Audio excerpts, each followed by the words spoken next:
अध्यक्ष महोदय, विनियोग विधेयक बिल पर आज दिन भर चर्चा हुई और हमारे माननीय सदस्यों ने पक्ष विपक्ष ने अपनी बात रखी। अभी नेता उपनेता नेता है नहीं, जो मैंने देखा बहुत अनुभवी है और उस ढंग से वो अपनी बात कहेंगे और ट्रेनिंग भी आपने ली हुई है उस हिसाब से। पर अब आपको ये भी नहीं मालूम है कि ओवर ड्राफ्ट में और आपके जो है स्पेशल ड्राइविंग फैसिलिटी में क्या अंतर है। आप सदन को गुमराह कर रहे हैं। आपको मालूम होना चाहिए जो कुछ हम करते हैं केंद्र सरकार के एडवाइस पे ही कर सकते हैं। कर्जा लेना है बिना FRBM एक्ट के अंतर्गत ही ले सकते हैं। शायद आपको जानकारी नहीं होगी, कोविड आया था तो प्रधानमंत्री ने खुद ने हमारे सामने जो VC के अंदर और उसके बाद में फॉलोअप के अंदर जो छूट दी गई थी उसके अंतर्गत ही कर्जे ज़्यादा लिए गए उनकी परमिशन से, और पूरे देश के राज्यों को कोविड को ध्यान में रखते हुए स्पेशल छूट दी थी FRBM एक्ट के अंतर्गत। उसके आधार पर कर्जा लिया गया और मैं समझता हूं कि ये जो आपने कहा कि आपने कर्जा ले लिया, मैं आपको बताऊं कि स्पेशल ड्राइविंग फैसिलिटीज क्या है। क्यों बिना मतलब का विपक्ष जो है इसको गुमराह करने का प्रयास कर रहा है। इसके अंतर्गत हम लोगों ने 38,542 करोड़ और 81,000 के कर्जे 2 बार लिए। और आपको जानकर आश्चर्य होगा, खुशी होगी, ये हमारे वित्तीय प्रबंधन था जिसके कारण से हमारी बचत हुई ब्याज के अंदर। राज्य के द्वारा RBI में किए गए निवेश जो होता है, जो राज्य सरकारें निवेश करती है एक्स्ट्रा पैसा RBI में, उसका 95% हम ले सकते हैं वापस। वो कर्जा इसलिए लिया गया, हम अगर मार्केट से बोरोइंग करते तो ज़्यादा ब्याज देना पड़ता। ये बहुत कम ब्याज के आधार पर कर्जा मिलता, टेम्परेरी लोन होता वो। उसके आधार पर जो है जो निवेश किया गया हमारे द्वारा उसमें 95% तक टेम्परेरी लोन जो कम दर पर मिलता है, इस सुविधा का लाभ उठा करके ये कर्जा लिया गया और दीर्घकालीन ऋण को डेफर कर विकास कार्य हेतु कम ब्याज पर अल्पकालीन ऋण से आवश्यकता को पूर्ण कर रही है। ये बुरा नहीं है। इसका कमेंट सुनिए आप। RBI कमेंट कर रही है इसके लिए। RBI ने भी कहा कि स्पेशल ड्राइविंग लिमिट फैसिलिटी, ये जो सुविधा दी गई है सबको, सब राज्यों को है, SDF का उपयोग करने को उचित ही नहीं बुद्धिमत्तापूर्ण माना गया है। बुद्धिमत्तापूर्ण माना गया है। आप सब देखिए, बुद्धिमत्तापूर्ण माना गया है। तो बुद्धिमानी के साथ वित्तीय प्रबंध करेंगे तभी तो इतना शानदार बजट पेश कर पाएंगे, लागू कर पाएंगे। कृपा करके, आप बहुत ज्ञानी हैं मुझे मालूम है, पर उसके बावजूद भी ये अकाउंटिंग के जो सिस्टम हैं ये कुछ अलग तरह के हैं। आपने कहा कि पेन अकाउंट सिस्टम जो केंद्र सरकार में लागू है, ये जो अभी सिलसिला चला है, कुछ आलोचना भी हो रही है, उसमें कोई दम नहीं है। ये हमने खाली प्रस्ताव दिया है।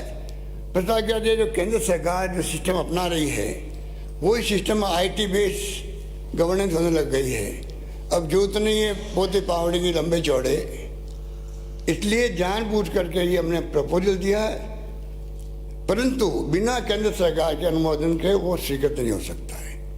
तो CNAG को डरने की कोई जरूरत नहीं है। अगर फैसला होगा तो और राज्य मांग रहे होंगे, एक साथ फैसला होगा। और केंद्र सरकार जो सिस्टम है उसी सिस्टम को लागू हम करना चाहते हैं, इसलिए ये हम लोगों ने प्रस्ताव उनको दिया था। और मैं जैसे कह रहा हूँ कि बिना केंद्र सरकार के ये अनुमोदन के नहीं हो सकता है।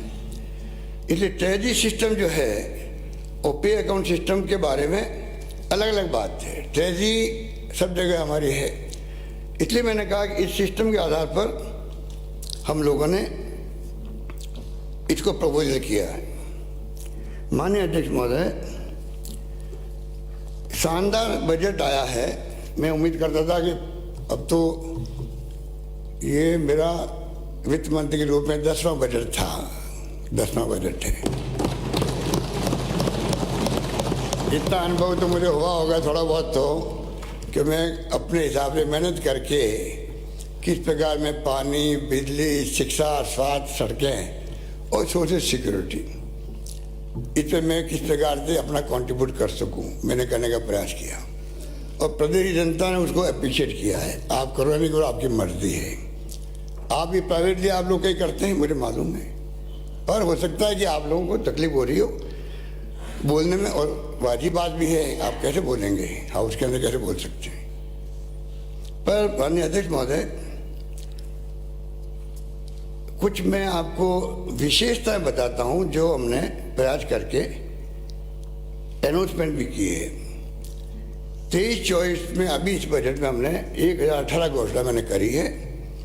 अभी बजट पास आप करेंगे आज सदन के माध्यम से, पर हमने एडवांस के अंदर ही 250 स्वीकृतियां जारी कर दी। आप सोच सकते हैं कितना फास्ट हम चल रहे हैं। हम आपकी चिंता को यहाँ रखते हैं, विपक्षी चिंता को।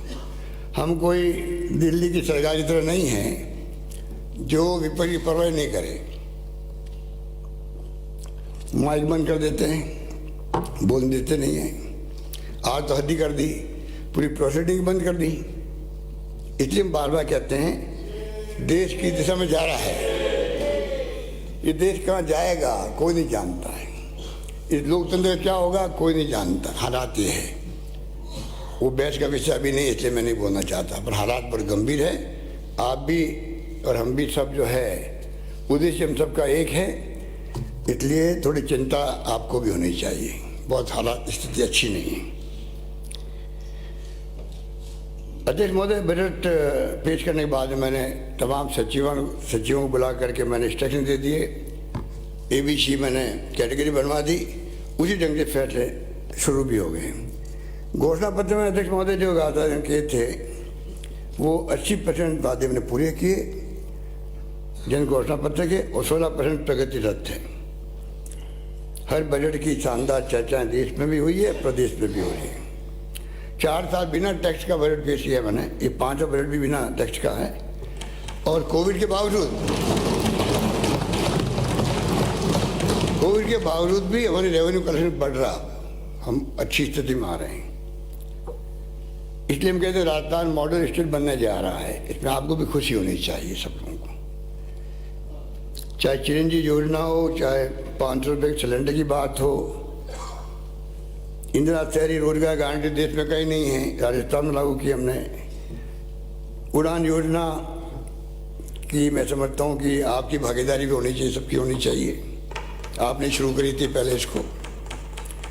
OPS सामाजिक सुरक्षा, बड़े तरकीब से आपने OPS को समर्थन की बात कह दी, क्योंकि आपको अपने चूरू की चिंता भी सता रही होगी। कर्मचारी वहाँ भी है, पूरे देश में मुद्दा बना हुआ है। आखिर में चुनाव के पहले प्रधानमंत्री जी को कुछ फैसला करना पड़ेगा।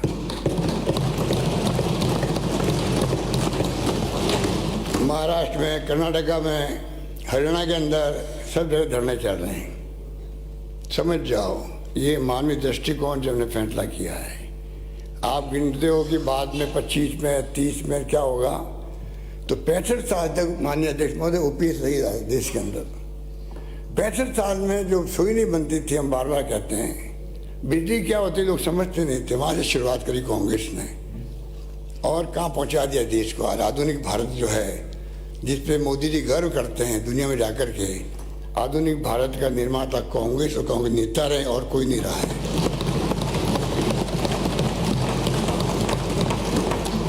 पंडित जवाहरलाल नेहरू की दूरदृष्टि थी, आत्मनिर्भरता की तरफ नींव पक्की रख दी शुरू में। उसका लाभ आज हम सबको मिल रहा है, बिजली में, पानी में, इस्पात कारखानों में, सब जगह। इसलिए आप निश्चिंत रहें। OPS का लागू करना मैं समझता हूँ कि आप अभी भी समय है कि अगर 65 साल में हम यहाँ पहुँच सकते हैं तो यही तो कर्मचारी थे, यही ओल्ड एज पेंशन थी, तो कोई क्राइसिस नहीं हुआ। अब क्राइसिस को आप क्यों काल्पनिक बनाते हो? हमने सोच समझ के किया होगा। हम तैयार हैं समझाने के लिए जो समझना चाहें। अखबार में पढ़ते हैं कि कई राज्यों की टीमें आ रही हैं, देखते हैं, बात करते हैं। सोशल सिक्योरिटी का अध्यक्ष महोदय, हमने एक के बाद एक ही घोषणा करी है और मैं समझता हूँ कि यह आवश्यक भी है। विश्व गुरु बनने की बात करते हैं प्रधानमंत्री जी, तो आप पहला काम ही करवा दीजिए। एक तो छुआछूत की बात उठाई कैलाश मेघवाल जी ने, ये सबको पीड़ित करती है, दिल में दर्द होता होगा। ये मानवता का कलंक है आज भी, कि आज भी हम लोग देखते हैं समाज में कितना छुआछूत मानव मानव के बीच में जो है जिस रूप में भेदभाव किया जाता है, आंखों में आंसू आ जाते हैं, भावुक हो जाते हैं लोग भाग। ये स्थिति है, उस पर कोई चर्चा नहीं होती है, ना हम आगे बढ़ पाते हैं। मैं किसी एक व्यक्ति को दोष नहीं देता हूँ। सामाजिक स्थिति ऐसी है, इसमें क्रांति होनी चाहिए, इसमें लोग आगे आना चाहिए। अरे फ्रीडम फाइटर्स थे उस जमाने के अंदर, तब मंदिर प्रवेश करवाते थे, आंदोलन करते थे, वो जज्बा भी था फ्रीडम मूवमेंट के अंदर। पर हमने सामाजिक सुरक्षा को एक मुद्दा बनाया है। प्रधानमंत्री जी को मैंने पत्र लिखा है, जैसा मैंने वादा किया था उससे पिछली बार, कि आप कृपा करके, जैसे मनमोहन सिंह जी ने, सोनिया गांधी जी ने जो कानून बनाए थे पार्लियामेंट में, वैसे कानून बने सामाजिक सुरक्षा के लिए, देशवासियों के लिए। मेरा मानना है कामधेनु इंश्योरेंस पशु, मैंने पिछली बार आपको कहा, ये भी एक अभिनव 2 दुधारू पशुओं को इंश्योरेंस मिल रहा है। FIR मैंने जो कंपनी की थी, कानून व्यवस्था की बात आप करते हो, पर ये नहीं कहते कि वास्तव में एक बड़ा ऐतिहासिक कदम था वो। FIR कंपनी कहीं नहीं है देश के अंदर, हमने कंपल्सरी करी। गरीब आदमी जाके वहाँ कम से कम स्वागत कैसे बनाए, वहाँ पर उनका स्वागत हो सके, ढंग से बैठा सके, ये माहौल बदलने का काम हमने किया। और उसके लिए मैंने कहा आपको 56(3) के अंतर्गत जो FIR आती थी, पहले आदेश आते थे 33% हो गए, अब आते नहीं कोई, क्योंकि FIR लॉन्च हो रही है। अनुसंधान का समय जो है, आपके वक्त में 214 दिन लगता था 17-18 के अंदर, अब सिर्फ 68 दिन लगता अनुसंधान के अंदर, इन्वेस्टिगेशन के अंदर। इसलिए अध्यक्ष महोदय, इस 30 मार्च को राजधानी दिवस से ये चिरंजीवी योजना हमने लागू की है 25 लाख वाली, 30 मार्च से हम उसको लॉन्च कर रहे हैं पूरे प्रदेश के अंदर। ये जान के आपको खुशी भी होगी।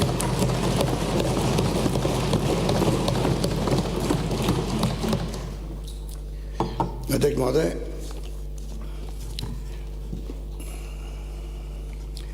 हमें दुख इस बात का है, और हमें सहयोग नहीं मिलता विपक्ष का भी, आप लोगों का भी। हम कहते हैं कि फाइनेंस कमीशन जो बनता है वो कॉन्स्टिट्यूशन के आधार पर बनता है, और वो तय करता है कि राज्यों को क्या मिलना चाहिए। ये समझ के परे हैं कि उसके बावजूद भी तरीका निकाल करके आप राज्यों को आप टाइट क्यों करते हैं केंद्र सरकार द्वारा। पेट्रोल डीजल के अंदर जो डिविजन पूल था, उसको जिस प्रकार से जीरो कर दिया, लगभग जीरो के आसपास कर दिया, जिसमें राज्यों को हिस्सा मिलता था। और अध्यक्ष महोदय, उसमें बढ़ा दिया additional excise duty, special excise duty और सेस लगा दिया। आप सोचिएगा 90% ज़्यादा पैसा जो हमारी कटौती हुई है, 76,035 करोड़, 76,035 करोड़, 19-20 में 10,000 के लगभग, 20-21 में 13,000, 20-21-22 में 12,000 से ज़्यादा, 22-23 में 17,000 से ज़्यादा 755, और 23-24 के जो आए आंकड़े हैं वो 21,267 के होंगे। आप बताइए, कोई गवर्नमेंट को 76,000 करोड़ 5 साल में कम मिले किसी केंद्र से, जो हमारा हक है, तो वो एक तरफा पैसा इकट्ठा कर रहे हैं एक्साइज का, और सारा जो डिविजन पूल था, जिसमें डिवीजन होता था राज्यों के बीच में, उसको लगभग समाप्त कर दिया। अध्यक्ष महोदय, इसके अलावा इसके ऊपर कोई चर्चा नहीं करता कि 14 फाइनेंस कमीशन द्वारा जो राज्यों को 32 की बजाय 42% राज्यों को हिस्सा देने का निर्णय किया, जितना शायद आपको मालूम ही है। तो क्या कारण है कि उसको उसका लाभ मिलना चाहिए था राज्यों को। अब उसके बजाय आपने जो CSS की योजनाओं में जो बढ़ा दिया, 90-10 था पहले हिस्सा, 80-20 था, 60-40 था, अब आप करीब करीब सब में 50-50 लेके आ गए। तो राज्यों को तो जो मिलना था फायदा वो मिल नहीं रहा। अब उसके लिए कौन जिम्मेदार है? स्थिति बनी हुई है। अरे मुझे कर्ज की बात की जा रही है, आपकी सरकारें चलाई है भाई। आप भी तो मुख्यमंत्री के बहुत ही कॉन्शियस कीपर थे। आप तो बहुत ही सलाहकार थे उनके। तो आप बताइए, आपसे कौन ज़्यादा जान सकता है कि आपके वक्त में 36.38% कर्जा लिया गया GDP का 8-9 तक, और हमारी सरकार बन गई। हमने उस कर्जे को कम करते करते करते 23.58 पे ले आए। ठीक है,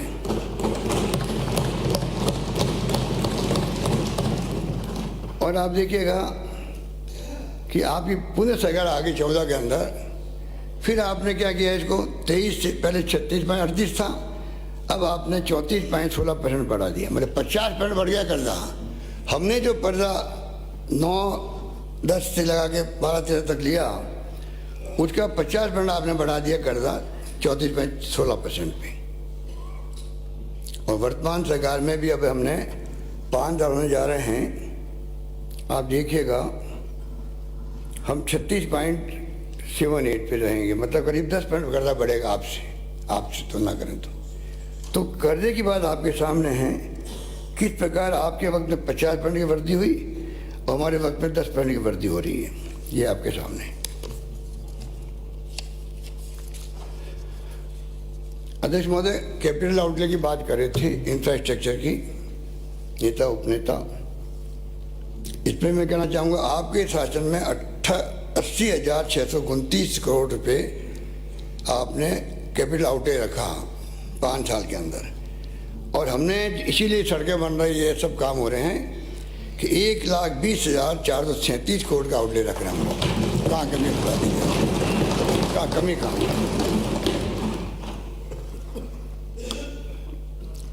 अध्यक्ष महोदय, लगभग दुगना है ये, आपसे आउटलेट लगभग दुगना है। अध्यक्ष महोदय,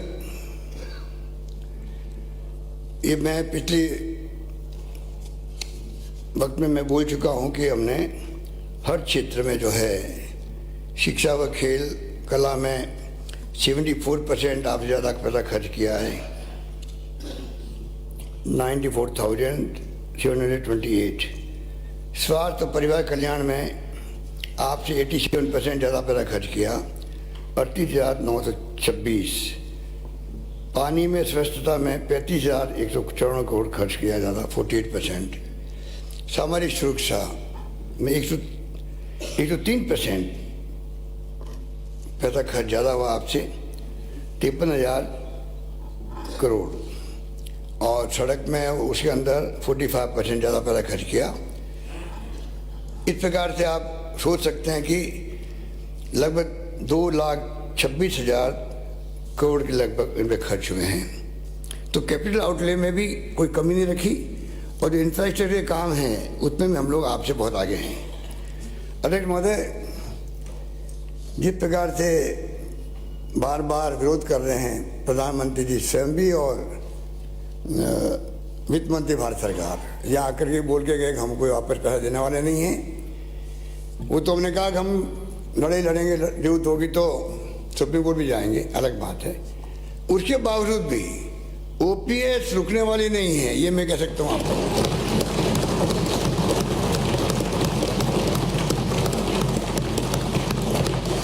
पैसा मिले या नहीं मिले, जो ट्रस्ट बना के रखा गया दिल्ली के अंदर, ट्रस्ट का मतलब समझते हैं आप क्या होता है? ट्रस्टी होता है, मालिक थोड़ी है केंद्र सरकार वाले। तो ट्रस्टी पैसा क्यों नहीं देंगे वापस आपको? आपका पैसा जमा है, कर्मचारियों जमा है वहाँ पर। और क्या मैं फिर कहना चाहूँगा, क्या हम कर्मचारियों को शेयर मार्केट में छोड़ दें? क्या उनके ऊपर डिपेंड करा दें? भाई जो जैसे कैसी स्थिति बनेगी उस वक्त में अध्यक्ष महोदय देखा जाएगा, पेंशन उस ढंग से तय होगी। क्या मेंबर पार्लियामेंट, एमएलए, हम लोग जो पेंशन बढ़ाते हैं, तनख्वाह बढ़ाते हैं, प्रधानमंत्री को चाहिए नया कानून पास करे, पूरे देश के पार्लियामेंट के मेंबर हो चाहे एमएलए हो, सब अपनी तनख्वाह का एक हिस्सा कटवाए कर्मचारी की तरह, और पैसा जमा करवाए, शेयर मार्केट में जमा करवाए, म्यूचुअल फंड में जमा करवाए, और उनको कहो आप उस पर डिपेंड करेगा पेंशन आपको कितनी मिलती है। कर सकते हैं? तो आप अपन खुद नहीं कर सकते हैं, उनको उनके भरोसे कैसे छोड़ सकते हैं? अडानी जी के शेयर ध्वस्त हो गए, धड़ाम गिर गए, बताइए आप। तो वो गिर गए तो सबके पैसे डूब गए, पता नहीं किसी का क्या डूबा होगा, तो टाइम बताएगा। तो आप बताइए कैसे शेयर मार्केट पे आप ये कैसे, आपने ठीक कहा, राज्य सरकार ने उसको अनुमोदन किया था, हमने भी किया था, सबने किया। तो अनुभव क्या कहता है? ह्यूमन राइट कमीशन विरोध कर रहा है, शेन एजी कहता हुए नियम कायदे इसके नहीं बने, जुडिशल कमीशन कह रहा है हम लागू नहीं करेंगे। अब स्थिति क्या बन गई है?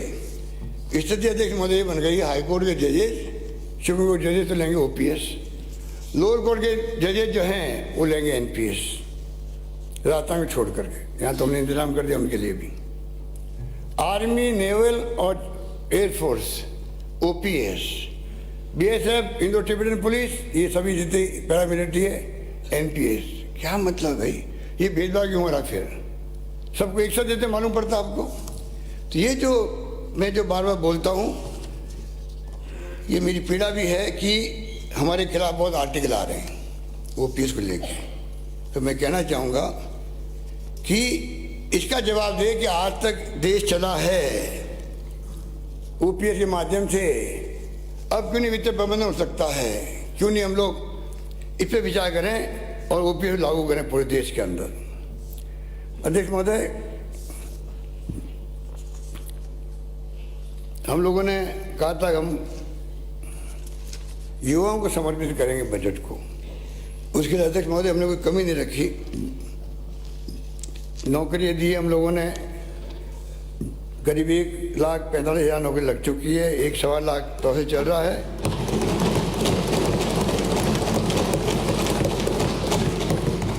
और 1 लाख मैंने घोषणा फिर करी है।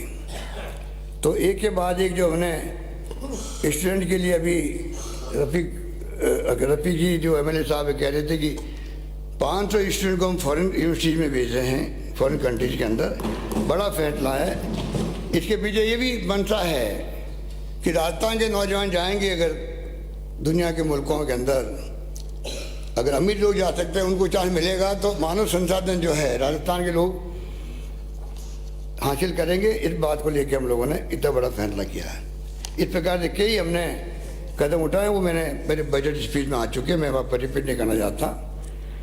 पर अध्यक्ष महोदय, यूनिवर्सिटी जो खोले गए हैं, कॉलेज खोले गए हैं स्वास्थ्य सेवा में और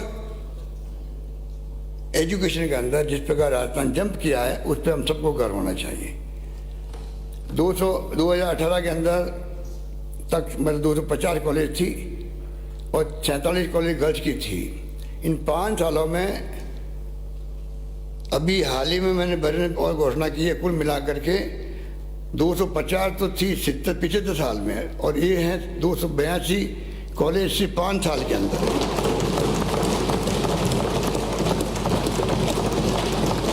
एक 122 उसमें गर्ल्स कॉलेज भी है,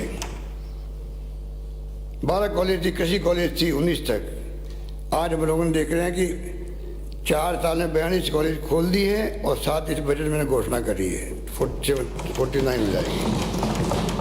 सबसे ज़्यादा यूनिवर्सिटी राजस्थान के अंदर है। एविएशन यूनिवर्सिटी जिसमें आने वाले वक्त में pilot, instructor, air hostess, hostage सब बनेंगे। एविएशन यूनिवर्सिटी जैसे फुर्सतगंज में है अमेठी के अंदर, जब मैं केंद्रीय मंत्री था सिविल एविएशन का, उस वक्त बनी हुई थी, वो बनी है। मुझे खुशी है कि राजस्थान में एविएशन यूनिवर्सिटी की मैंने घोषणा करी है, उसको हम लोग लागू करवाएंगे। आप कोई मौका नहीं देंगे कि पिछली बार की तरह हरदेव जोशी विश्वविद्यालय को बंद कर दिया आप लोगों ने, जो पत्रकारिता का था, स्पोर्ट्स यूनिटी बंद कर दी। बंद क्या कर दी? कागज में रख दी। वो लोग भूले नहीं हैं अभी तक भी किन कारणों से आपने लॉ यूनिवर्सिटी बंद कर दी, समझ में नहीं आता। हिंदुस्तान के इतिहास में एक बार यूनिवर्सिटी खुलने के बाद में कोई बंद नहीं हुई है, सिर्फ आपने ये काम किया है और किसी ने नहीं किया है। माइनिंग यूनिवर्सिटी, मेडिकल यूनिवर्सिटी, दूसरी वेटनरी यूनिवर्सिटी, दिव्यांगों के लिए यहाँ जयपुर में भी, जोधपुर में इसी संस्था से खुल रही है। कहने का मतलब अध्यक्ष महोदय ये है, राजस्थान में जितनी प्रीमियर संस्थाएं देश की है, IIT, IIM, AIIMS, IIIT, MNIT, NIFT, FDDI, medical university, colleges, Ayurveda university, agriculture universities, sports, law, police university जैसे संस्थान सब यहाँ पर मौजूद है। अब हमारे यहाँ के छात्रों को महाराष्ट्र में, कर्नाटक में जाने की जरूरत नहीं पड़ेगी। ये बहुत बड़ा कदम जो हमने उठाया था 20-22 साल पहले, जब अध्यक्ष महोदय आप भी मंत्री थे, उस वक्त में जो फैसला हुआ उसका परिणाम आज है कि आज जाल बिछ गया देश राजस्थान के अंदर तमाम उन प्रीमियर संस्थाओं के बनने पर। लोग कहते हैं कि यूनिवर्सिटी से वोट नहीं मिलते हैं। अरे खाली वोट की चिंता नहीं करते, हम राजस्थान युवाओं का भविष्य भी देखते हैं, भविष्य कैसे सुधरेगा, ये हमारी ड्यूटी रहती है।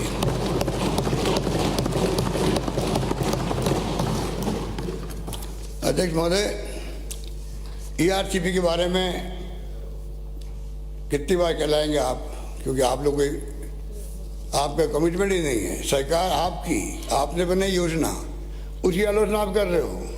ये कमी, वो कमी, ये कमी, ये इरिगेशन। मुझे बताइए, आप योजना आपने बनाई, हम आगे बढ़ा रहे हैं। और कभी तो केंद्र सरकार मना करती है कि रोक दो काम को, और प्रधानमंत्री जी ने पता नहीं नया फॉर्मूला दे दिया आकर के। मैं उम्मीद करता था प्रधानमंत्री जी से 2 साल के अंदर वो घोषणा करके जाएंगे, कोई घोषणा नहीं हुई, कोई जवाब है। क्यों नहीं आप मदद कर रहे हो? आप देखिएगा कि कावेरी नदी विवाद चल रहा है देश, आप सबको मालूम है। वहाँ 60% डिपेंडेबिलिटी पर प्रवीण दीदी वहाँ पर, वहाँ अगर आप छूट दे सकते हो परियोजना को, तो राजस्थान में छूट क्यों नहीं मिलती है? कर्नाटक में ऊपरी भद्रा प्रोजेक्ट जिसकी लागत करीब 21,450 करोड़ है, उसे राष्ट्रीय परियोजना का दर्जा देने की मांग उन्होंने करी। दर्जा नहीं दिया तो उनको कम से कम 5,300 करोड़ रुपये प्रावधान कर दिया, पर राजस्थान के लिए कुछ नहीं। हमने इस बार 13,500 करोड़ रुपये रखा उस योजना के लिए। कुछ बातें ऐसी है जिसमें पक्ष विपक्ष में समझता हूँ मिलकर ही चल सकते हैं। या तो आप हमें समझा दीजिए, हम आपको समझा देंगे, पर भारत सरकार में जाके तो बात एक सी कर सकें, उस पर क्या दिक्कत हो सकती है? कि राजी करते हैं ऐसा। अध्यक्ष महोदय, मैं इस मौके पर कहना चाहूँगा कि कुछ घोषणाएं बाकी रह गई है, और इतने मेहनत हमारे माननीय सदस्य मुझसे बराबर मांग करते रहते हैं, इसलिए मैंने उचित समझा कि मैं कुछ घोषणाएं जो है कुछ को मैं अनाउंस करूं, कुछ मैं टेबल पर रखूं, क्योंकि वरना बहुत टाइम लग जाएगा।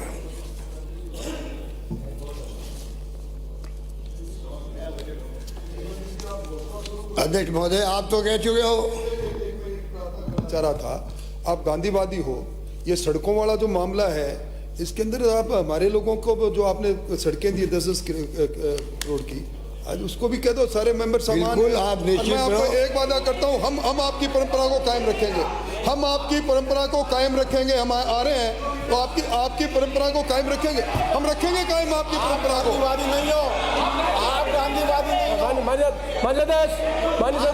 नहीं हो। मुख्यमंत्री जी आप मुख्यमंत्री जी कॉम्पिटेंट है। माननीय सदस्य मलिंगा जी नीचे मलिंगा जी, गलत परंपरा है। माननीय राठौर साहब, आपकी भी परंपरा गलत है और माननीय मंत्री जी की परंपरा भी गलत है। माननीय मुख्यमंत्री जवाब दे रहे हैं, मुख्यमंत्री जी बोल रहे हैं, उसके बीच में अपन इंटरवीन करें। आप बाद में भी बोल सकते हैं, बाद में भी अपनी बात कह सकते हैं, पर गलत परंपरा नहीं। माननीय मुख्यमंत्री। माननीय अध्यक्ष महोदय, ये गांधीवादी 30 बार बोल चुके हैं।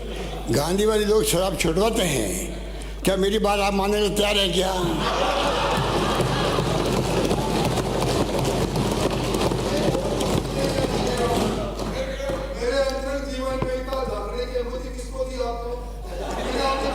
भैया, कभी कभी मित्रों के लिए जागना पड़ता है, उनके इंटरेस्ट के अंदर, उनके इंटरेस्ट में जागना ही पड़ता है, क्योंकि मैं स्वास्थ्य संबंधी चिंता बहुत करता हूँ। जो रतनगढ़ से आने वाले माननीय सदस्य ने जिस प्रकार से कमेंट किए हैं वो एक बहुत दुखद है। और मुझे बहुत दुख है कि हाउस के अंदर इस प्रकार कमेंट भी हो सकता है। क्या क्या मेरे बारे में, क्या क्या सुधीर भंडारी के बारे में बोला गया, आप सोच सकते हो। और आपने कहा कि उनकी फैमिली ने आपको फ़ोन किया और कहा आपके मित्र जाने वाला है। ये आपका मकसद क्या है कहने का? अब खुशी होनी चाहिए कि आज भी रतनगढ़ से आने वाले सदस्य यहाँ बैठे नहीं बैठे मुझे पता नहीं, वो आज हमारे बीच में हैं। भगवान उनको लंबी उम्र दे। ये कालीचंद सराफ जी बैठे हुए हैं, इनको, इनकी पत्नी को वही इलाज हुआ जो उनको हुआ था और दोनों बच गए, वो भी बच गए। उसको लेके आपने जिस प्रकार कमेंट किए यहाँ पर वो अनफॉर्चुनेट है। और मैं समझता हूँ कि मैंने पूरी जांच करवाई है उसकी, और जांच के अंदर ये स्थिति थी। पूरा तो मैं नहीं पढ़ूंगा, टाइम लग जाएगा। मैंने आपके आरोपों की पूरी जांच करवाई जिससे इस सदन के सामने सच्चाई आ सके। जब आपका इलाज चल रहा था तो IL-6 टेस्ट की वैल्यू 773 से अधिक आई, जिससे साइटोकाइन स्ट्रोक आ सकता है। इसी स्ट्रोक से कोविड के अधिकांश मरीजों से मृत्यु हुई। इसी पैरामीटर को कंट्रोल करने के लिए टोसिलीजुमेब इंजेक्शन लगाया गया। आप बताइए क्या, आप बताइए क्या कसूर किया उन्होंने? Not allowed. आप बताइए कालीचंद सराफ जी, प्लीज नीचे बैठे, प्लीज बैठे, नीचे बैठे, नीचे बैठे। Mr.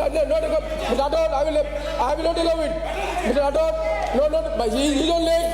I will name, I'll throw him out. नीचे बैठे, please. नीचे बैठे, नीचे बैठे, नीचे बैठे आप, नीचे बैठे, नीचे बैठे मिस्टर, नीचे बैठे। मानसदास, आपका काम नहीं है, मेरा काम है। ये आपका काम नहीं है, मैं इतना कमजोर नहीं हूँ। मानसदास, मैं फिर आपको कह रहा हूँ, मैं मुख्यमंत्री ऑन लेग, आपको बोलने का अधिकार है, लेकिन इस तरह का नहीं है। आपको फिर अभी नहीं बोलेंगे, बात है करेंगे बात जब। I throw you out, I will throw you out. Mister Rathore, I will not tolerate it. He has a right to speak it, but not in between CM. आप अपने सदस्य को भी कंट्रोल नहीं कर सकते। माननीय मुख्यमंत्री जी, माननीय अध्यक्ष महोदय, में इसलिए मैंने बात उठाई क्योंकि मैं खुद पूरे कोविड काल के अंदर एक तरफ तो हमें फक्र है कि राजस्थान ने और हमने सबको साथ लिया, आपको भी साथ लिया, सब ने मिलकर कोविड की लड़ाई लड़ी। धर्मगुरु थे, NGO थे, पब्लिक थी, सब ने मिलकर के, कोई भूखा नहीं सोए। हमने आह्वान किया, उसको सबने निभाया। इलाज शानदार हुआ। ऑक्सीजन के लिए हमने लड़ी हो केंद्र से, पर ऑक्सीजन की कमी नहीं आने दी। और कालीचंद सराफ जी, इनकी पत्नी जब ठीक हुए तो इन्होंने धन्यवाद उन्हीं डॉक्टर को दिया, मिस्टर भंडारी को, सुधीर भंडारी को, कि भाई आपने अच्छा इलाज किया। इन्होंने लिख के दिया, हमारे अविनाश महेशी जी ने लिख के गए हैं। इनका लिखित में जो पेपर वो मेरे पास में है, आपको मैं पढ़ के सुनाऊं। मैं 10/9/20 को आपके अस्पताल में भर्ती हुआ था। अब मैं पूर्णतः स्वस्थ महसूस कर रहा हूं।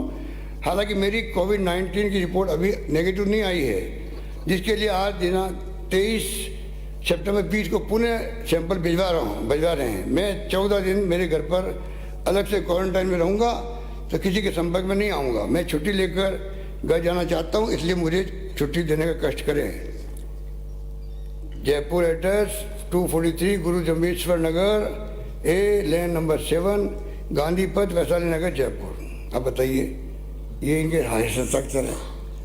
अरे मैं आपको दावे के साथ कह सकता हूँ, जो राजस्थान के डॉक्टरों ने, नर्सेज ने काम किया राजस्थान भर के अंदर, और जिस प्रकार SMS और RUHS में काम हुआ, कितने लोग बाहर से आए हैं इलाज करवाने के लिए। बेड नहीं मिला था दिल्ली में, बम्बई में, अहमदाबाद के अंदर। अविनाश महेशी के भाई भी आए जो डॉक्टर हैं, मैं उनको जानता हूँ दिल्ली के अंदर, वो भी आए, उनके साथ पढ़ते हुए थे। पर इस प्रकार की डॉक्टर को या किसी के ऊपर कमेंट करना और मुख्यमंत्री पे कमेंट करना, बताइए, ये मुझे बहुत ही थोड़ा लगा, इसलिए मैंने बात बोल दी। माननीय अध्यक्ष महोदय,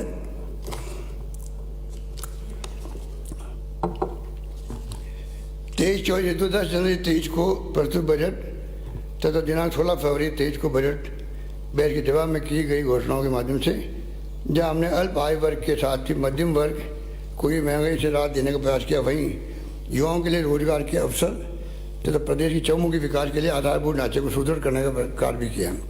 इसी क्रम में अब मैं नवीन घोषणाएं माननीय सदन के समक्ष प्रस्तुत कर रहा हूँ। शिक्षा एवं युवा विकास वर्ष 22-23 के बजट में मेरे द्वारा जयपुर में JLN मार्ग पर एजुकेशन हब बनाने की घोषणा की गई थी। इसी कड़ी में आगामी वर्ष राजस्थान विश्वविद्यालय कॉमर्स कॉलेज और राजस्थान कॉलेज के अपग्रेडेशन हेतु 50 करोड़ रुपये के कार्य हाथ में लिए जाएंगे। हमारे द्वारा कोरोना काल के दौरान शिक्षा में हुए नुकसान की भरपाई के लिए इस वर्ष कक्षा 8 तक के विद्यार्थियों के लिए ब्रिज कोर्सेज चलाए गए थे। इनकी सफलता को देखते हुए आगामी वर्ष भी 75 करोड़ रुपये व्यय कर ब्रिज कोर्सेज चलाया जाना प्रस्तावित है। इससे लगभग 70 लाख विद्यार्थी लाभान्वित होंगे। स्कूल शिक्षा की सुविधा सुलभ कराने की दृष्टि से 500 प्राथमिक विद्यालयों का उच्च प्राथमिक विद्यालयों में तथा 500 उच्च प्राथमिक विद्यालयों को उच्च माध्यमिक विद्यालयों में कम्युनिट किए जाने की घोषणा करता हूँ। साथ ही 400 उच्च माध्यमिक विद्यालयों के में विज्ञान वाणिज्य एवं कृषि संकाय विषय प्रारंभ किए जाएंगे।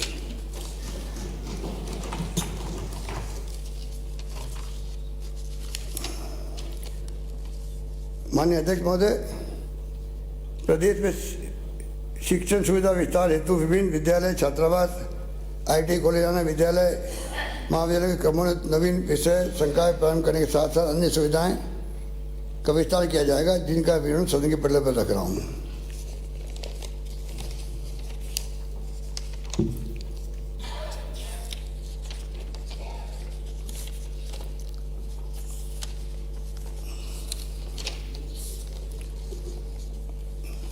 इसके अलावा माननीय अध्यक्ष महोदय बाड़मेर, विशाला बाड़मेर, भूसावर भरतपुर, तालचीडी दौसा, फलसून जैसलमेर, बिसव मंडावा, झुंझुनू, कुचामन सिटी खजवाना, यहाँ बड़ी नागौर, सुरोट सिंडोन सिटी, करौली में राजकीय महाविद्यालय खोले जाएंगे।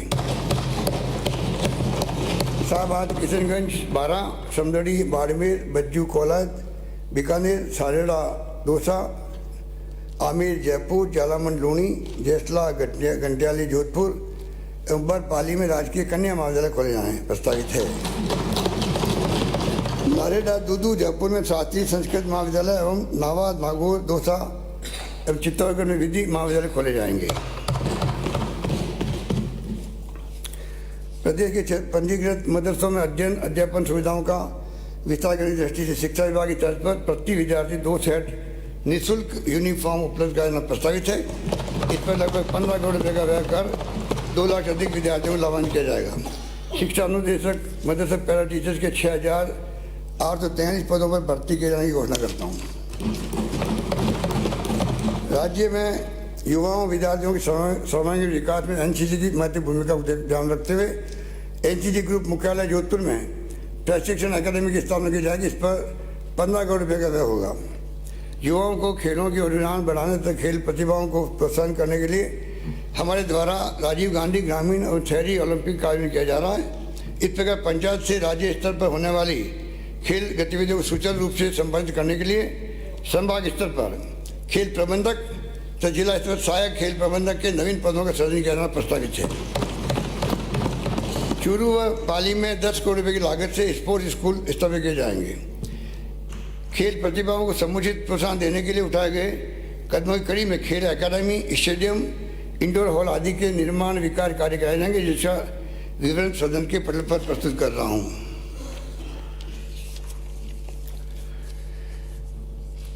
चिकित्सा स्वास्थ्य चिरंजीवी स्वास्थ्य बीमा योजना को उपलब्ध रूप से देते हुए कोक्लियर इम्प्लांट की रिप्लेसमेंट एवं टाइप 1 डायबिटिक मेलिटस से प्रभावित रोगियों हेतु इंसुलिन पंप्स के पैकेज को आवश्यकता अनुसार शामिल किया जाना प्रस्तावित है।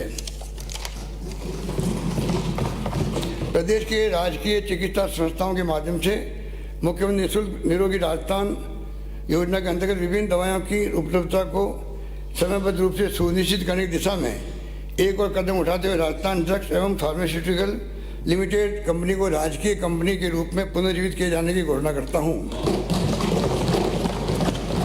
प्रदेश में चिकित्सा सेवाओं के विस्तार एवं आधारभूत ढांचे को सुदृढ़ करने की दृष्टि से PHC उप सब सेंटर, PHC, CHC, उप जिला अस्पताल, जिला चिकित्सालय, ट्रॉमा सेंटर, ब्लड बैंक आदि खोले क्रमबद्ध किए जाने के साथ साथ अन्य सुविधाएं विकसित की जाएगी, जिनका विवरण सदन के पटल पर रख रहा हूं।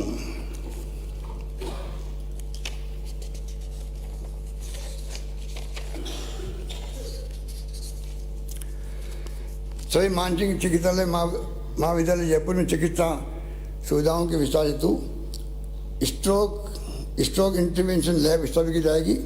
दवा वितरण केंद्र एवं सैंपल कलेक्शन हेतु 15 करोड़ रुपए की लागत से बहुमंजिला भवन का निर्माण कराया जाएगा। बढ़ते रोगी भार एवं आमजन की सुविधा के दृष्टिगत सभी मानसिक चिकित्सा महाविद्यालय जयपुर में 75 करोड़ रुपए की लागत से पार्किंग सुविधा विकसित की जाएगी।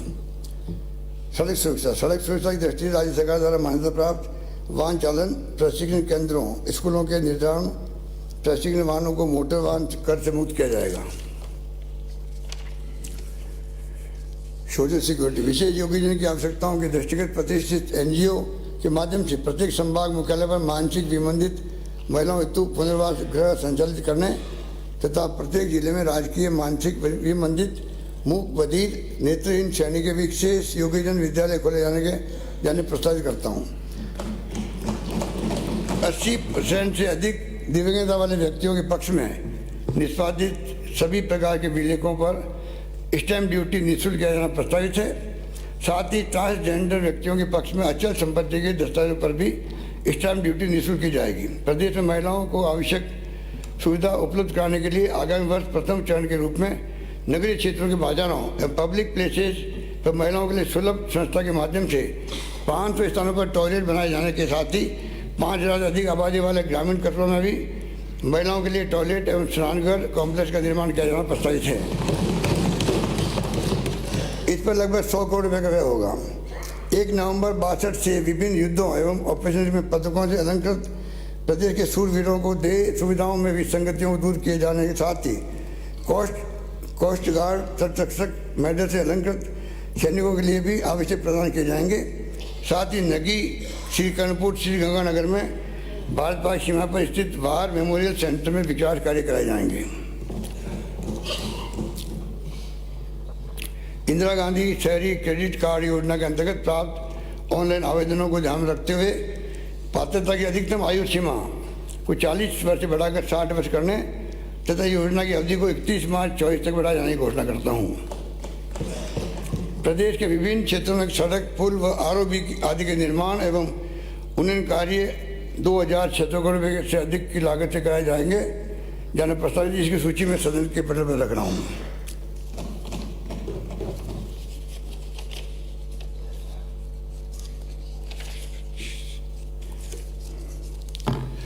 माननीय विधायकगण द्वारा वर्ष 11 के बाद घोषित राजस्व गांवों को सड़क से जोड़ने की मांग को देखते हुए मेरे द्वारा वर्ष 23-24 के बजट में 500 से अधिक आबादी वाले राजस्व गांवों को डामर सड़कों से जोड़ने की घोषणा की गई थी। आदिवासी एवं मरुस्थलीय क्षेत्रों की परिस्थिति को देखते हुए अब मैं इन क्षेत्रों के 250 से अधिक आबादी वाले राजस्व गांवों को चरणबद्ध रूप से जोड़ना पसंद करता हूँ।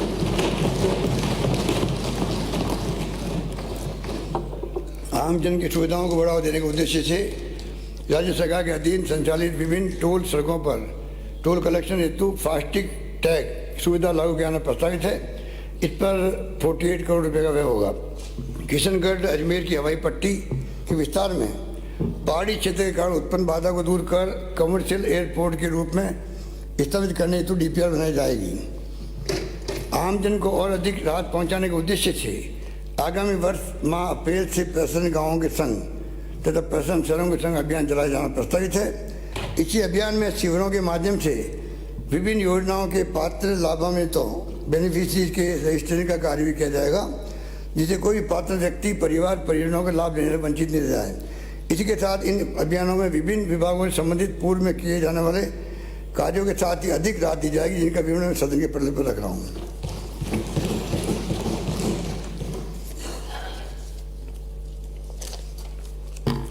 प्रदेश के सुनियोजित विकास हेतु 189 शहरों के लिए मास्टर प्लान बनाए जा चुके हैं। इसी कड़ी में नवगठित 44 नगर पालिकाओं तथा इस बजट में घोषित नगर निकायों के मास्टर प्लान भी तैयार किए जाने प्रस्तावित है। साथ ही निकाय सीमाओं की समीक्षा कर विस्तार किया जाएगा।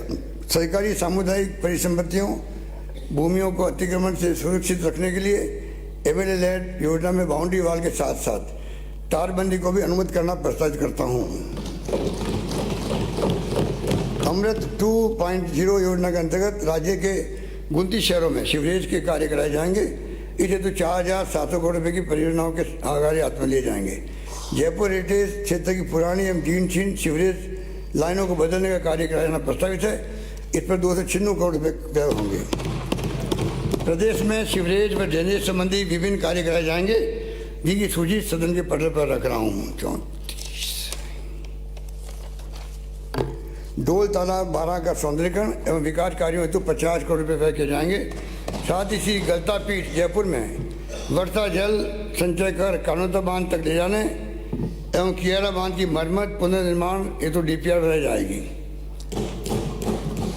पेयजल माननीय सदस्यों के माध्यम से कई स्थानों की पेयजल संबंधी समस्या की जानकारी प्राप्त हुई। अतः आने वाले गर्मी के मौसम में आमजन को राहत पहुंचाने के उद्देश्य से मैं प्रत्येक विधानसभा क्षेत्र में आवश्यकता अनुसार 40 हैंडपंप तथा 10 ट्यूबवेल तक लगाए जाने का प्रस्ताव करता हूँ। जल जीवन मिशन के अंतर्गत जाखम बांध से उदयपुर, प्रतापगढ़, चित्तौड़गढ़ एवं राजसमंद जिलों के 8 कस्बों व 1473 गाँवों के लगभग 3 लाख परिवारों हेतु 4,674 करोड़ रुपये व्यय कर घर घर जल कनेक्शन उपलब्ध कराए जाने प्रस्तावित है। प्रदेश में पेयजल सुविधा के विस्तार हेतु विभिन्न कार्य कराए जाएंगे, जिनका विवरण सदन के पटल पर रख रहा हूँ।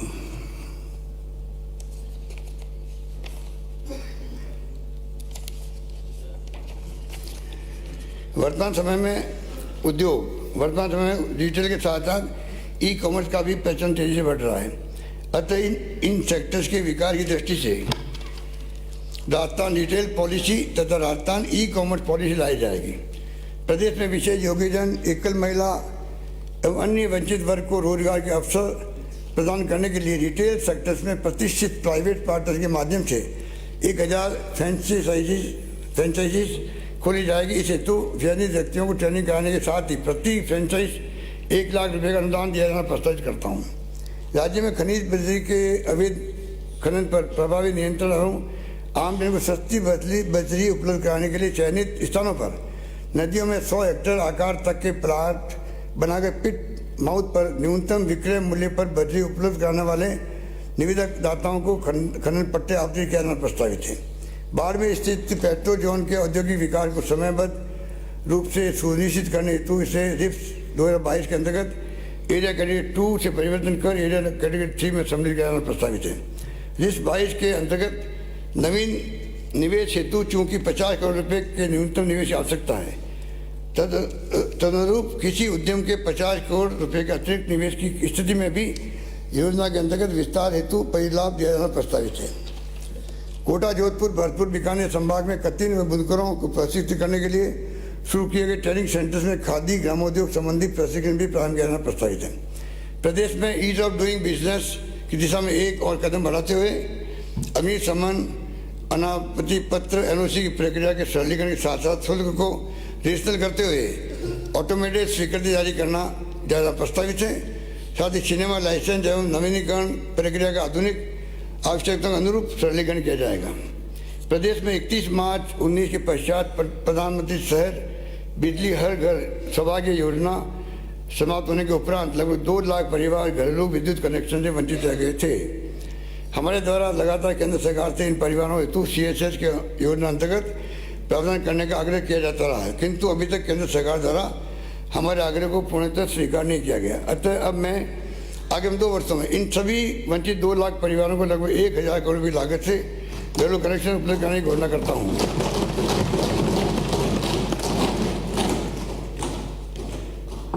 कृषि श्रेणी के नियमित अथवा कटे हुए तथा गैर कृषि क्षेत्र के अंतर्गत कटे हुए विद्युत कनेक्शनों हेतु 31 दिसंबर 22 तक देय विलम्ब राशि व ब्याज में चरणबद्ध छूट की अवधि 30 सितंबर 23 तक बढ़ाया जाना प्रस्तावित है। इससे 22 लाख से अधिक उपभोक्ता लाभान्वित होंगे। ऊर्जा तंत्र के आधारभूत ढांचे को सुदृढ़ करने के लिए विभिन्न श्रेणी के GSS स्थापित करने के साथ साथ विद्युत कार्यालय खोले जाएंगे, जिसका विवरण सदन के पटल पर रख रहा हूँ।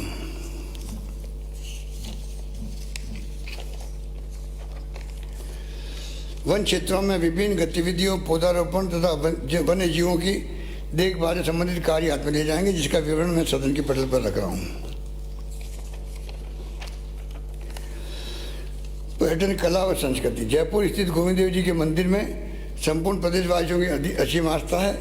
इसके दृष्टिगत मैं गोविंद देव जी मंदिर का महाकाल उज्जैन की तर्ज पर रथ विकास करने की घोषणा करता हूँ।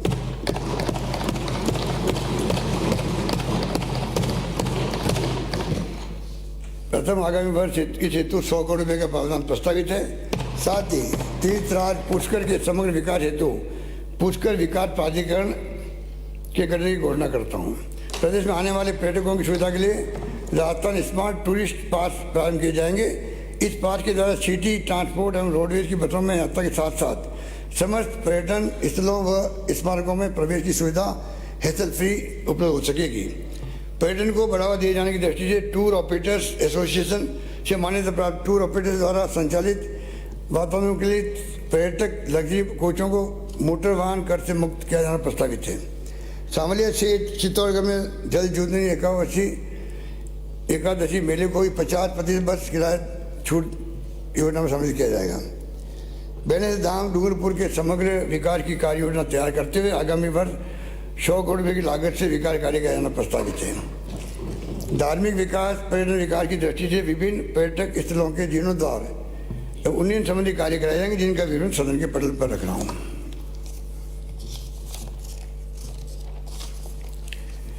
प्रदेशवासियों विभिन्न मंदिरों में अगाध आस्था को देखते हुए त्रिपुरा सुंदरी माता मंदिर बांसवाड़ा, कणी माता बीकानेर, कैला देवी गोवर्धन पर्वत भरतपुर,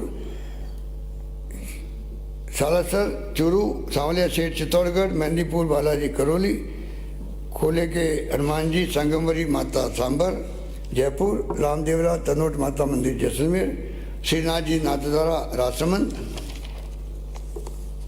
वी तेजा जी नागौर, खाटू श्याम जी सीकर, एकलंगी जी उदयपुर सहित अन्य महत्वपूर्ण मंदिरों में पेंडोरमा आधारभूत सुविधाओं का समग्र विकास किए जाने हेतु 10 करोड़ रुपये की लागत से डीपीआई बनाई जाएगी।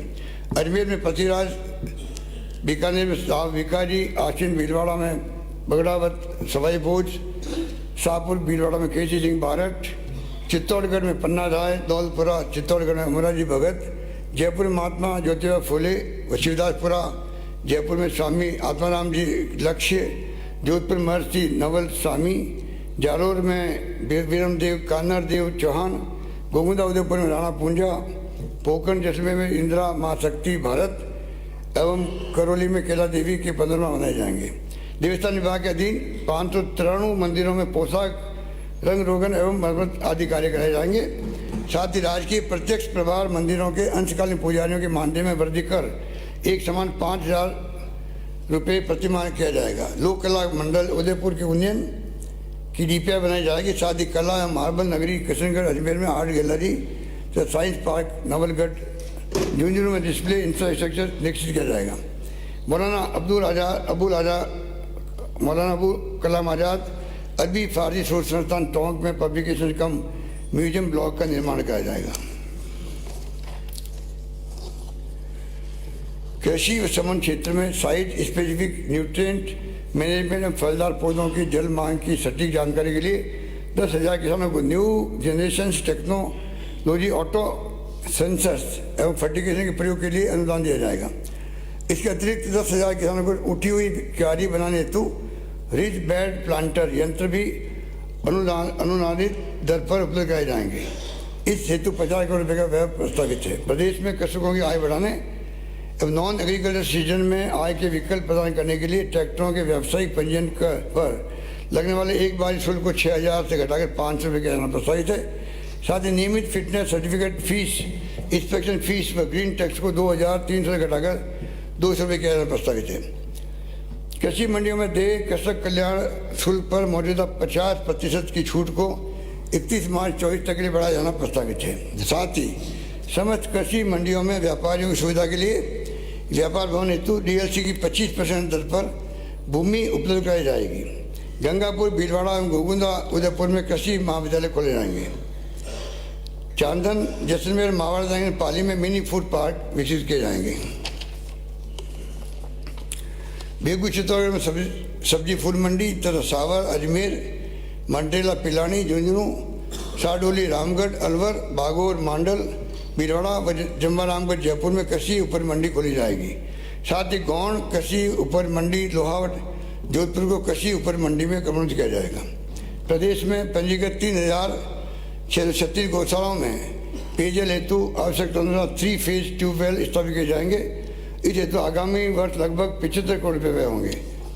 पशुपालकों को बेहतर चिकित्सा सुविधा उपलब्ध कराने तथा दुग्ध उत्पादकों को प्रोत्साहन देने की दृष्टि से पशु चिकित्सा संस्थान केंद्र खोले जाने के साथ साथ अन्य सुविधाएं विकसित की जाएगी, जिनका विवरण सदन के पटल पर प्रस्तुत कर रहा हूं।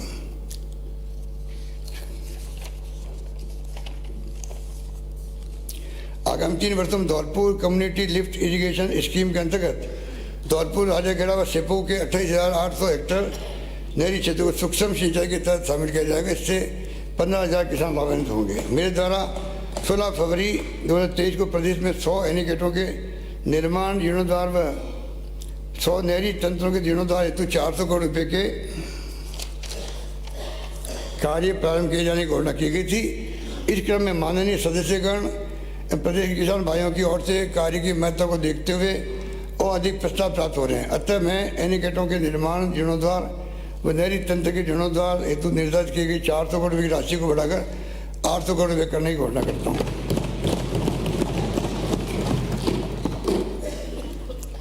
प्रदेश में सिंचाई संबंधी विभिन्न विकास के कार्य कराए जाएंगे, जिनकी सूची मैं सदन के पटल पर रख रहा हूँ।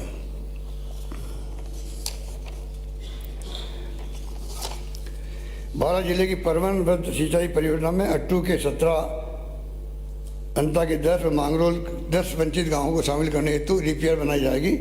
साथ ही सदार से चूरू के 58 वंचित गांवों के रकबों को चौधरी कुमाराम आर्य लिफ्ट कैनाल योजना में शामिल किया जाएगा। बांधों व नहरों के सुचारू संचालन हेतु गेज रीडर, ऑपरेटर, ग्रेड 3 आदि 3,000 कार्मिकों की भर्ती की जाएगी।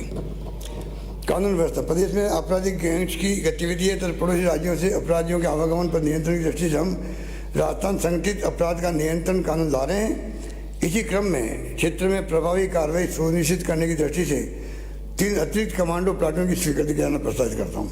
राजस्थान पुलिस अकादमी जयपुर में centre of cyber crime investigation स्थापित किए जाने के साथ साथ सिंथेटिक एथलेटिक ट्रैक का निर्माण किया जाएगा। इन पर 19 करोड़ का व्यय होगा। राज्य में शहरों एवं कस्बों में सड़कों पर बढ़ते वाहनों के दबाव की स्थिति में सुगम यातायात व्यवस्था कायम किए जाने हेतु ट्रैफिक पुलिस को सुदृढ़ करने की दृष्टि से 500 पुलिस कांस्टेबल, हेड कांस्टेबल एवं उप निरीक्षक स्तर के पद सृजित किया जाना प्रस्तावित है।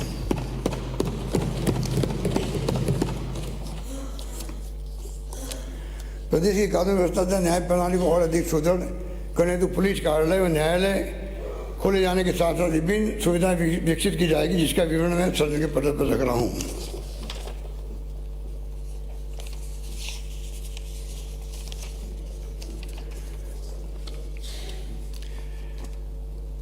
आमजन को पारदर्शी एवं त्वरित सेवाएं उपलब्ध करवाने तथा कार्य में होने वाले वर्क प्रोसेसिंग को IT के माध्यम से ऑनलाइन करने में आज प्रदेश संपूर्ण देश में अग्रणी स्थान रखता है।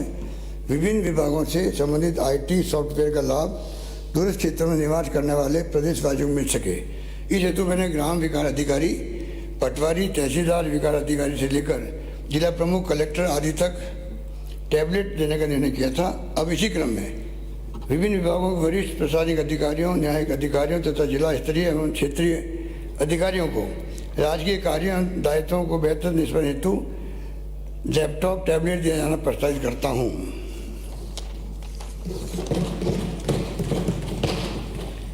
माननीय सदन को याद होगा कि प्रदेश के इस विकसित IT तंत्र का लाभ घर बैठे प्राप्त करने हेतु संबल प्रदान करने की दृष्टि से मैंने गत बजट में चिरंजीव परिवारों की महिला मुखिया को स्मार्टफोन में इंटरनेट कनेक्टिविटी उपलब्ध कराने हेतु मुख्यमंत्री डिजिटल सेवा योजना की घोषणा की थी। इस निर्णय के पश्चात अंतर्राष्ट्रीय स्तर पर स्मार्टफोन ऑटोमोबाइल्स में प्रयोग किए जाने वाले चिपसेट की क्राइसिस उत्पन्न हो गई। इस कारण स्मार्टफोन की उपलब्धता की समस्या के साथ ही कीमतों में वृद्धि हो गई थी। फिर भी हम इस कार्य को अब चरणबद्ध रूप से पूर्ण करेंगे। प्रथम चरण के रूप में आगामी वर्ष बहन बेटियों के पावन पर राखी से चिरंजीव परिवारों की सरकारी विद्यालयों में 10वीं से 12वीं कक्षा में अध्ययनरत छात्राओं, सरकारी उच्च शिक्षण संस्थाओं, महाविद्यालय, ITI, पॉलिटेक्निक में अध्ययनरत छात्राओं तथा विधवा एकल नारी पेंशन प्राप्त कर रही महिलाओं को इस योजना अंतर्गत स्मार्टफोन उपलब्ध कराए जाएंगे। इस प्रकार प्रारंभिक चरण में लगभग 40 लाख बेनिफिशियरी को यह स्मार्टफोन प्राप्त हो सकेंगे। प्रदेश में कुशल वित्तीय एवं बजटीय प्रबंधन के साथ साथ कर प्रणाली के सरलीकरण हेतु integrated financial management system IFMS 3.0 तथा integrated tax management system ITMS लागू करने के साथ ही सरकारी खरीद प्रक्रिया हेतु नवीन राजस्थान लोक उपपन पारदर्शिता अधिनियम RTPP एक्ट रूल्स तथा वित्तीय लेखांकन व सार्वजनिक निर्माण संबंधी integrated Rajasthan financial accounting rules बनाया जाना प्रस्तावित है।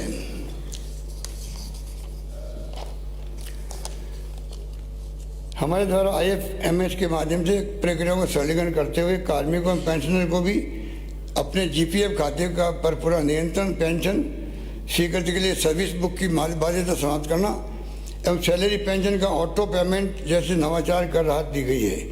इसके उपरांत भी वर्तमान में कार्मिकों को रिटायरमेंट के समस्त पेंशन परिलाभ प्राप्त होने महीनों का समय लग जाता है। अब कार्मिकों को और अधिक राहत देने की दृष्टि से माह मई 23 से रिटायरमेंट के दिन ही समस्त पेंशन परिलाभों की स्वीकृति जारी करने की घोषणा करता हूँ।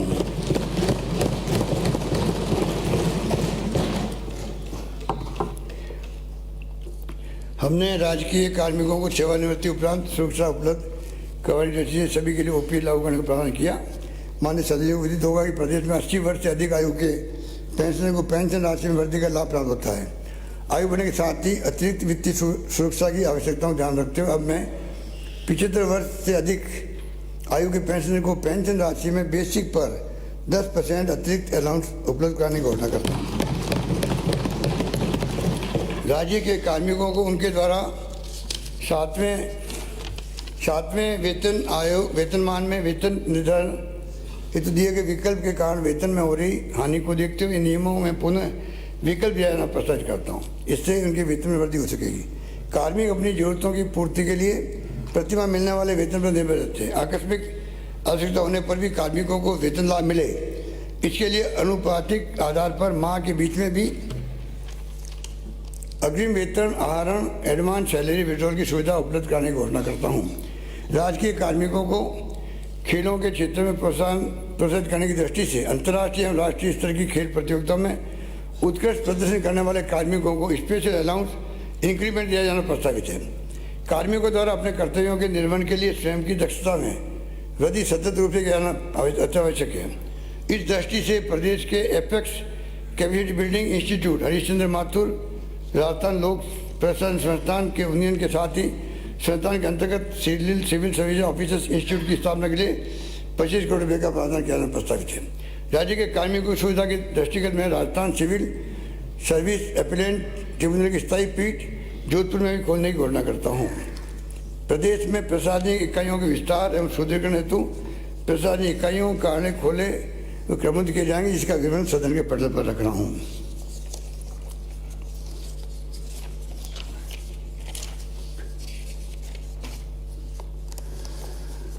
माननीय अध्यक्ष महोदय, ये लास्ट मेरा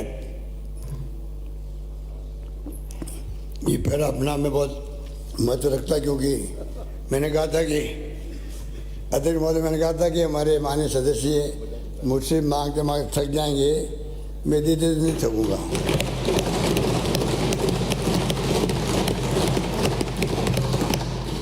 पर ये मुझे नहीं मालूम था कि वो मेरे इस भावना का फायदा उठाते हुए जिले की मांग कर लेंगे। मैंने कहा सड़क है, पानी, बिजली, सड़क नगर पालिका की मांग करेंगे, अभी तो जिले की मांग करने लगे। कुछ मैंने एक्सरसाइज की है तो मैं आपके सामने रख रहा हूँ। माननीय अध्यक्ष महोदय, हमने गत 4 वर्षों में प्रदेश की आधारभूत संरचना को सुदृढ़ कर आमजन व जरूरतमंदों को सामाजिक सुरक्षा उपलब्ध कराते हुए तथा सामाजिक क्षेत्र में विकास के साथ साथ आजीविका के संसाधन उपलब्ध कराकर प्रदेश में खुशहाली लाकर राजस्थान देश का मॉडल राज्य बनाने का प्रयास किया है।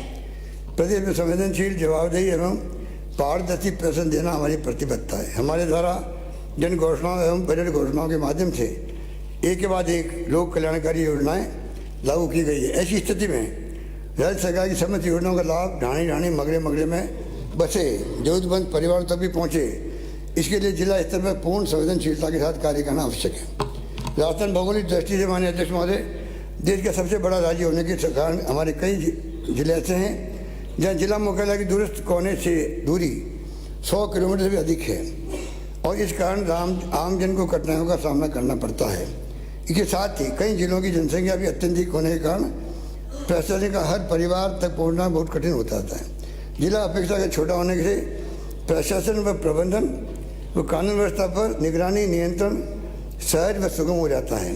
देश के विभिन्न राज्य नए जिले बनाने में हमसे आगे रहे हैं। देश के विभिन्न राज्य नए जिले बनाने में हमसे आगे रहे हैं। वहाँ पर जिलों की संख्या दुगनी तिगनी हो गई है। अभी हाल ही में भौगोलिक दृष्टि से हमने छोटे राज्य वेस्ट बंगाल ने भी 7 नए जिलों की घोषणा की है। इसी कारण प्रदेश से भी कई स्थानों में नए जिले बनाने की मांग प्राप्त हुई है।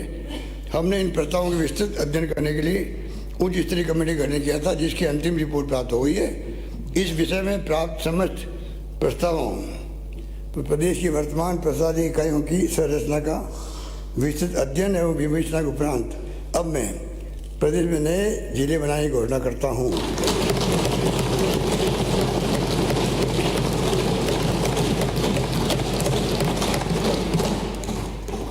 नंबर 1 अनूपगढ़ गंगानगर से अनूपगढ़। नंबर 2 मदन प्रजापति के वो मुझे मित्र बनवाने हैं।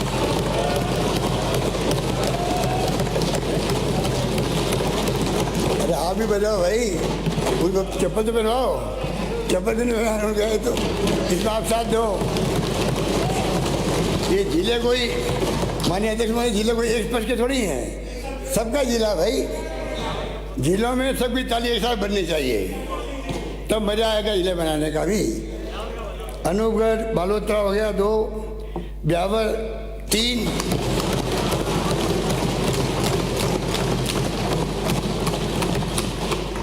डी भरतपुर 4, डीडवाना कुचामन 5, दूदू जयपुर 6, गंगापुर सिटी सवाई माधोपुर 7, जयपुर उत्तर जयपुर दक्षिण जयपुर, जोधपुर पूर्व जोधपुर पश्चिम जोधपुर, केकड़ी अजमेर केकड़ी, कोतपुतली बेरोड जयपुर अलवर, खेरतल अलवर, नीम का थाना सीकर,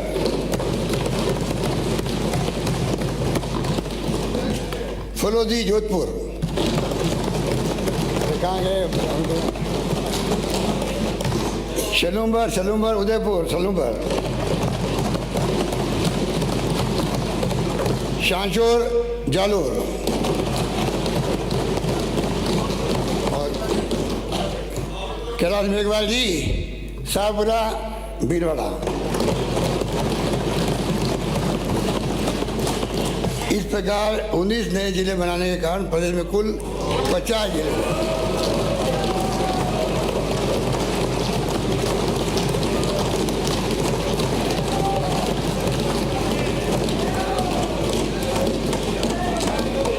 इस प्रकार 19 नए जिले बनाने के कारण प्रदेश में कुल 50 जिले हो जाएंगे। इन सभी का प्रदेश मुख्यालय से संपर्क संभागीय मुख्यालयों के माध्यम से होता है। अतः इस प्रबंध को सुदृढ़ करने की दृष्टि से प्रदेश में 3 नए संभाग मराठवाड़ा, पाली, सीकर बनाने की घोषणा करता हूँ।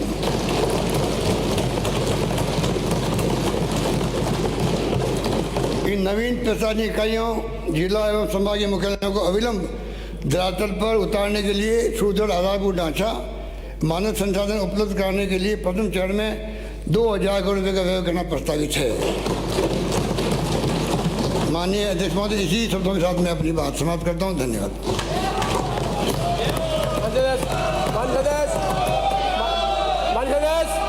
क्या आप हाउस में क्या है, कहीं सभा में बैठे हुए क्या?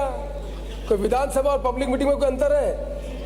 माननीय सदस्य, मुझे माननीय सदस्यों को सूचित करना है कि सर्वश्रेष्ठ विधायक के चयन हेतु गठित समिति ने दिनांक 15 मार्च 2023 को हुई बैठक में सर्वसम्मति से 15वीं राजस्थान विधानसभा की अवधि में निम्नांकित विधायक को सर्वश्रेष्ठ विधायक का पुरस्कार प्रदान किए जाने का निर्णय लिया है।